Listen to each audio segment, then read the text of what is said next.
नमस्कार दोस्तों, मेरा नाम है Ashish Rathore. Indian rail dynamics channel में आपका स्वागत है। अगर आज आप मेरे चैनल पर नए आए हैं, कंटेंट पसंद आए तो सब्सक्राइब करना मत भूलिएगा।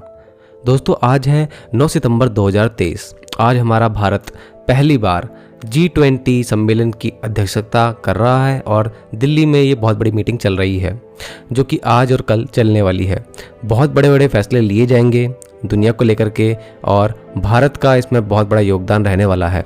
ऐसे में एक बहुत बड़ी बात फ्राइडे जो कि कल था निकल के आई, इस सम्मेलन से रिलेटेड ही वो बात है और इस सम्मेलन में इस खबर का बहुत महत्व भी होने वाला है। ये खबर है कि हमारा भारत और मिडिल ईस्ट कंट्रीज जो कि मध्य पूर्वी देश कहलाते हैं, उनके बीच में रेल और पोर्ट कनेक्टिविटी से रिलेटेड एक बहुत बड़ा ग्लोबल इंफ्रास्ट्रक्चर प्रोजेक्ट के ऊपर बात चल रही है और बहुत जल्द इस पर कुछ बड़ा फैसला आ सकता है। इसके बारे में आप सब कुछ जानेंगे। इसमें भारत का बड़ा योगदान होने वाला है कि नहीं, ये भी आपको मैं बताऊंगा कि हमारी रेलवेज कुछ कर पाएगी इस प्रोजेक्ट के अंदर, कि हमारी रेलवेज को कुछ फायदा होगा, तो जानते हैं उसको। इस प्रोजेक्ट का एक बड़ा उद्देश्य जो है वो मिडिल ईस्ट जो कि मध्य पूर्वी कंट्रीज हैं, उनको साउथ एशियन कंट्रीज जिसमें सबसे इम्पोर्टेंट इंडिया को कनेक्ट करना है सीधा इन कंट्रीज से रेल और पोर्ट्स के माध्यम से।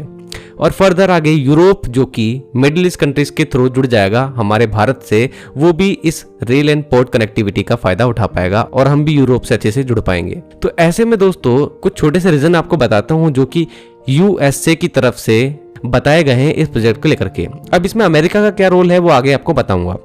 कुछ 2-3 तथ्य आपको बताता हूं। देखिए, इसका एक एम ये भी है कि एम्पावर करना है लो एंड मिडिल इनकम कंट्रीज जो कि मिडिल ईस्ट के गल्फ और अरब जिसको हम कह सकते हैं इसके अंदर स्थित है। इन कंट्रीज का योगदान वर्ल्ड की इकोनॉमी में काफी कम है और काफी करीब भी है, तो इनको अगर ऊपर लाना है तो इन कंट्रीज के अंदर ही हमको रेलवे लाइन बिछानी होगी। ये आप जो मैप देख पा रहे हैं, इसमें यहाँ पर जो मैं आपको दिखा पा रहा हूँ रेड लाइन से, यहाँ पर कुछ कोशिश है इस प्रोजेक्ट के जरिए रेलवे लाइन को बिछाना। अब इसमें अगला फायदा ये होने वाला है कि यूएसए जो कि नहीं चाहता कि चाइना की जो प्रसारवादी नीति है, जो कि एक नई पॉलिसी लेके आए हैं बेल्ट और रोड पॉलिसी, जिसके अंतर्गत वो इन छोटी छोटी कंट्रीज को कुछ बहला फुसला कर अपने अंडर में लेकर के आ रहे हैं और वहां पर निर्माण करते चले जा रहे हैं, जिससे कि एक बड़ा खतरा साबित हो सकता है दुनिया को। तो उनकी उस नीति को रोकने के लिए भारत और अमेरिका इस प्रोजेक्ट पर काम करना चाहते हैं। और एक बात इसमें फायदे की ये भी है कि भारत की इकोनॉमी को भी इसका काफी ज्यादा फायदा होने वाला है। दोस्तों, जो ये प्रोजेक्ट है पहली बार जब स्पॉटलाइट में आया था, ये मई के महीने में आया था। 7 तारीख की बात है जब 4 कंट्रीज जिसमें यूएस, इंडिया, सऊदी अरेबिया और यूएई आपस में सामने आए और इनके नेशनल सिक्योरिटी एडवाइजर ऑफिशियल्स जो भी थे वो सब मिले, जिसमें हमारे नेशनल सिक्योरिटी एडवाइजर हैं अजीत डोवाल भी शामिल थे। वहां पर इस प्रोजेक्ट के बारे में सबसे पहली बार बात हुई। अब इस प्रोजेक्ट में अमेरिका का क्या हाथ है दोस्तों? तो अमेरिका मिडिल ईस्ट स्ट्रेटेजी के तहत इस प्रोजेक्ट को लेकर के आया है और काफी टाइम से इसके बारे में वो बात भी कर रहा है। इसमें उसको इंडिया का साथ चाहिए। यही कारण है G20 में कल फ्राइडे को जब जो बाइडेन जो कि अमेरिका के राष्ट्रपति हैं, उनकी मुलाकात नरेंद्र मोदी जी से हुई और लगभग 1 घंटे तक बात हुई है और रिपोर्ट्स के जरिए कुछ बातें सामने आई हैं कि इस बड़े इंफ्रास्ट्रक्चर प्रोजेक्ट को लेकर के उन दोनों के बीच में बातें हुई हैं और जल्दी ही इस प्रोजेक्ट को लेकर के कुछ बड़े परिणाम सामने आ सकते हैं। अब दोस्तों, इसमें भारत के लिए क्या फायदा हो सकता है? देखिए दोस्तों, हम मिडिल ईस्ट से काफी ज्यादा ऑयल जो है बहुत इंपोर्ट करते हैं और अगर इस तरीके की कनेक्टिविटी हमको मिल जाती है, जो कि एक ऑफिशियल रूट मिल जाएगा हमको रेल का और पोर्ट्स मतलब शिपिंग का, उसके जरिए हम लोग ऐसे काम आसान से कर पाएंगे। लेकिन आपको अब मैं भारत का रोल इसमें समझाना चाहता हूं, जिसमें आपको मैं अपने अकॉर्डिंग ये बताना चाहता हूं कि दोस्तों, हमारा देश एक एक्सपोर्टर भी है। हम लोग अनाज दुनिया को देते हैं और अभी तो हम राइस के मामले में नंबर 1 पर हैं और दुनिया का काफ़ी बड़ा हिस्सा राइस का भारत में ही उत्पादित हो रहा है और हम एक्सपोर्ट भी कर रहे हैं। ऐसे में अगर हम लोगों को इस तरीके का अगर एक लॉजिस्टिक या ट्रांसपोर्टेशन का पूरा जरिया मिल जाता है यूरोपियन कंट्रीज तक भी ले जाने का, तो एक बहुत ही कम कॉस्ट में हम लोग इस तरीके का काम कर पाएंगे। अमेरिका ने यह भी कहा है कि अगर ये कॉरिडोर पूरा बन जाता है, इससे हम लोग काफ़ी कम कॉस्ट में और इन्वायरमेंट को काफ़ी कम नुकसान पहुंचाए कम समय में ये काम कर पाएंगे। अगर हम लोग बात करें भारत के रोल की, तो दोस्तों, भारत के जरिए इन कंट्रीज में एक रेलवे लाइन सीधी बिछाई जा सकती थी, लेकिन ऐसा नहीं हो पाया क्योंकि पाकिस्तान अब हमारा हिस्सा नहीं है।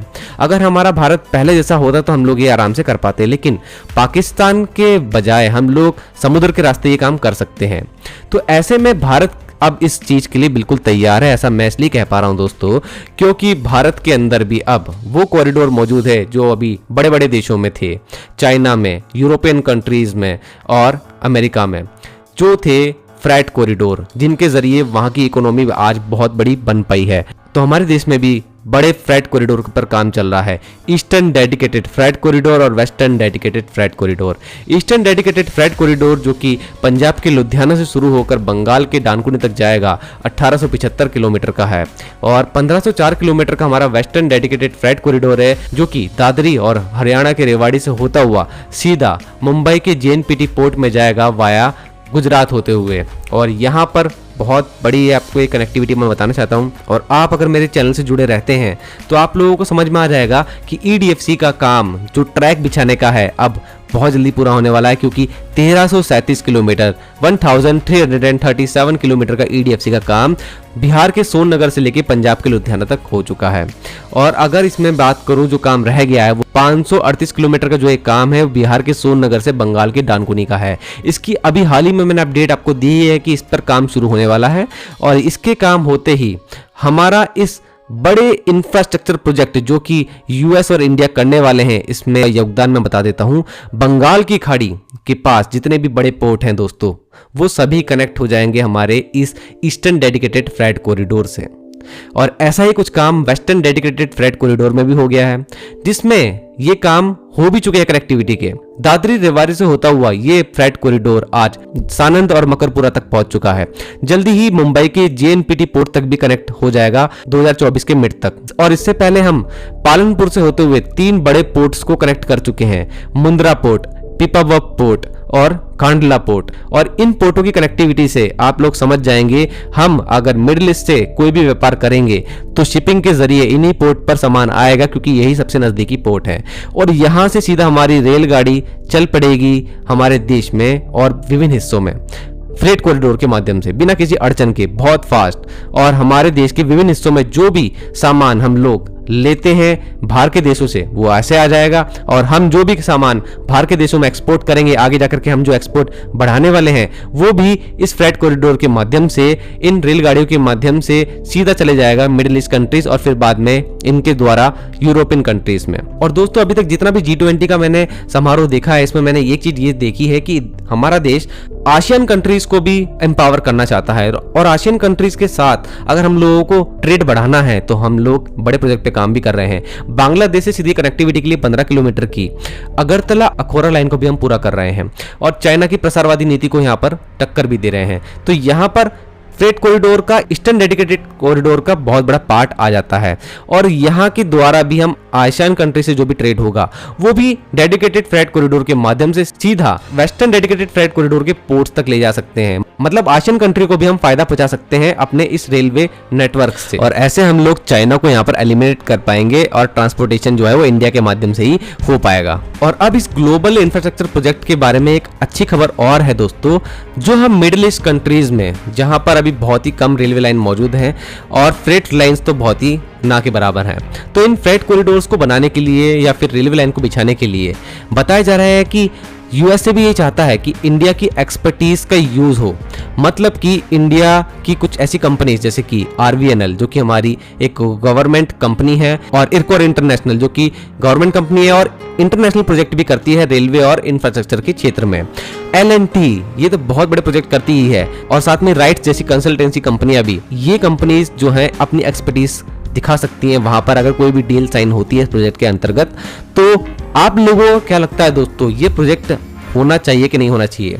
क्योंकि मुझे लगता है कि भारत तो पूरी तरीके से तैयार है और भारत को एक अच्छा रूट मिल जाएगा जो कि एक लीगल रूट होगा सीधा यूरोप के साथ ट्रेड करने के लिए। तो ये तो एक बहुत ही अच्छी बात होगी और हमारे पास तो एक बड़ा रेलवे इंफ्रास्ट्रक्चर अब तैयार हो चुका है। आने वाले टाइम में हमारे और भी 3 डेडिकेटेड फ्रेट कॉरिडोर बनाए जाने हैं 2030 तक।